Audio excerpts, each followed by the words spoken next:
നമസ്കാരം. ന്യൂസ് കേരള പ്രധാന വാർത്തകളുമായി CK Nasar, Kanhangad. Electoral bond കേസിൽ ഇന്ന് നിർണായക ദിനം. ഇലക്ട്രൽ ബോണ്ടുകളുടെ സീരിയൽ നമ്പറുകൾ കൈമാറാനുള്ള സുപ്രീം കോടതി നിർദ്ദേശത്തിൽ SBI ഇന്ന് മറുപടി നൽകും. നമ്പറുകൾ പുറത്തു വന്നാൽ ഏത് ബോണ്ട് ഏത് രാഷ്ട്രീയ പാർട്ടിക്ക് ലഭിച്ചുവെന്ന് കണ്ടെത്താനാകും.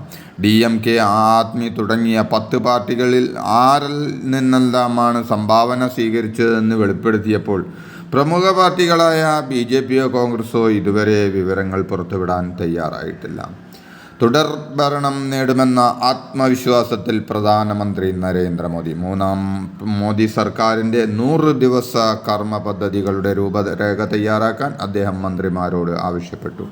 അടുത്ത 5 വർഷത്തേക്കുള്ള പ്രവർത്തന മേഖലകളിൽ കൂടുതൽ ശ്രദ്ധ കേന്ദ്രീകരിക്കാനും അദ്ദേഹം ആവശ്യപ്പെട്ടതായാണ് സൂചന. ഭാരത് ജോഡോ ന്യായ് യാത്രയുടെ സമാപന വേദിയായ മുംബൈയിൽ ശിവാജി പാർക്കിൽ ലോക്സഭാ തെരഞ്ഞെടുപ്പ് പ്രചരണത്തിന് തുടക്കമിട്ട് ഇന്ത്യ മുന്നണി. ആയിരക്കണക്കിന് ആളുകൾ പങ്കെടുത്ത മഹാറാലിയിൽ രാഹുൽ ഗാന്ധി, പ്രിയങ്ക ഗാന്ധി, മല്ലികാർജുൻ ഖാർഗെ എന്നിവർക്കൊപ്പം പ്രതിപക്ഷത്തെ പ്രമുഖ നേതാക്കളെല്ലാം വേദിയിൽ അണിനിരന്നു.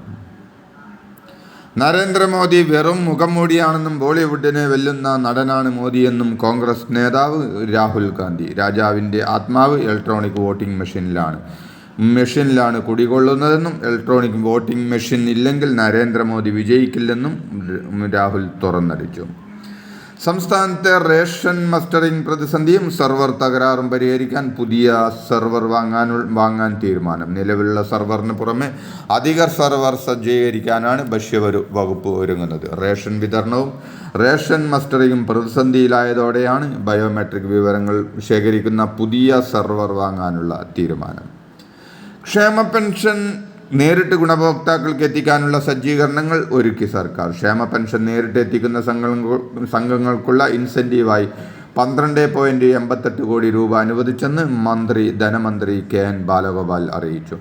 22.49 ലക്ഷം പെൻഷൻ ഗുണഭോക്താക്കൾക്ക് സഹകരണ സംഘങ്ങൾ വഴി നേരിട്ട് പെൻഷൻ തുക എത്തിക്കുന്നുണ്ട്. ഇതിനുള്ള പ്രതിഫലമായാണ് ഇൻസെൻറ്റീവ് നൽകുന്നത്.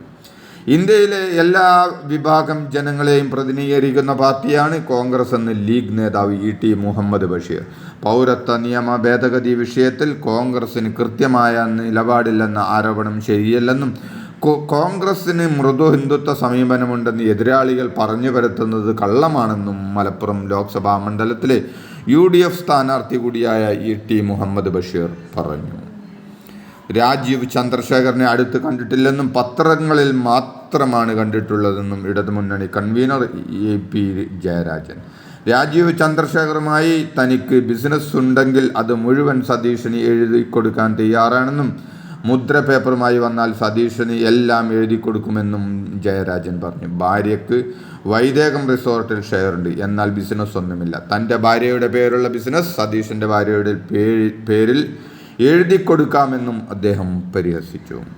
EP ജയരാജനെ ഒരിക്കൽ പോലും കണ്ടിട്ടില്ലെന്നും പ്രതിപക്ഷ നേതാവ് VD സതീശൻ്റെ ആരോപണം തള്ളുന്നുവെന്നും രാജീവ് ചന്ദ്രശേഖർ. ആരോപണങ്ങൾക്ക് പിന്നാലെ പോകില്ലെന്നും താൻ മുൻതൂക്കം നൽകുന്നത് വികസന അജണ്ടയിൽ മാത്രമാണെന്നും രാജീവ് ചന്ദ്രശേഖർ വ്യക്തമാക്കി.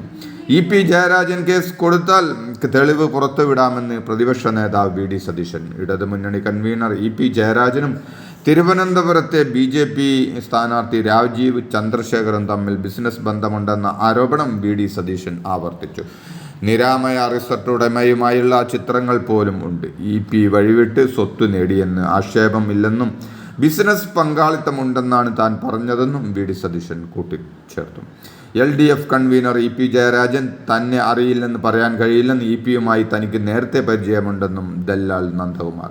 പത്മജ EP LDF-ലേക്ക് ക്ഷണിച്ചത് തൻ്റെ ഫോണിലൂടെയാണെന്ന് വെളിപ്പെടുത്തിയ നന്ദകുമാർ ഇക്കാര്യം ജയരാജന് നിഷേധിക്കാൻ കഴിയില്ലെന്നും ആവർത്തിച്ചു. ദീപ്തി മേരി വർഗീസിനെയും തൻ്റെ സാന്നിധ്യത്തിൽ EP ജയരാജൻ കണ്ടിരുന്നു എന്നും നന്ദകുമാർ വെളിപ്പെടുത്തി.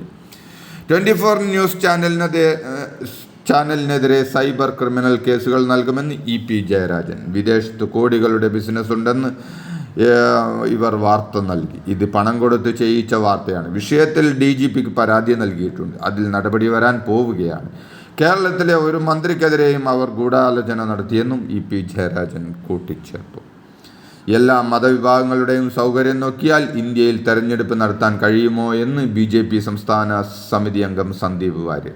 സംസ്ഥയുടെയും മുസ്ലിം ലീഗിൻ്റെയും ലക്ഷ്യം തെരഞ്ഞെടുപ്പ് പ്രവർത്തനങ്ങളെ തടസ്സപ്പെടുത്തുക എന്നതാണെന്നും മതവാദം ഉന്നയിച്ച് തെരഞ്ഞെടുപ്പ് അട്ടിമറിക്കാൻ ശ്രമിക്കുന്ന സമസ്ത ലീഗ് നേതാക്കൾക്കെതിരെ തെരഞ്ഞെടുപ്പ് കമ്മീഷൻ നടപടിയെടുക്കണമെന്നും അദ്ദേഹം ആവശ്യപ്പെട്ടു. തെരഞ്ഞെടുപ്പ് വെള്ളിയാഴ്ച നടത്തുന്നത് വിശ്വാസികൾക്ക് ആശങ്കയുണ്ടാക്കുമെന്ന മുസ്ലിം ലീഗിൻ്റെയും സംസ്ഥയുടെയും അഭിപ്രായങ്ങൾക്കെതിരെ പ്രതികരിക്കുകയായിരുന്നു സന്ദീപ് വാര്യർ. NDA കാസർഗോഡ് മണ്ഡലം ലോക്സഭാ തെരഞ്ഞെടുപ്പ് പ്രവർത്തന കൺവെൻഷൻ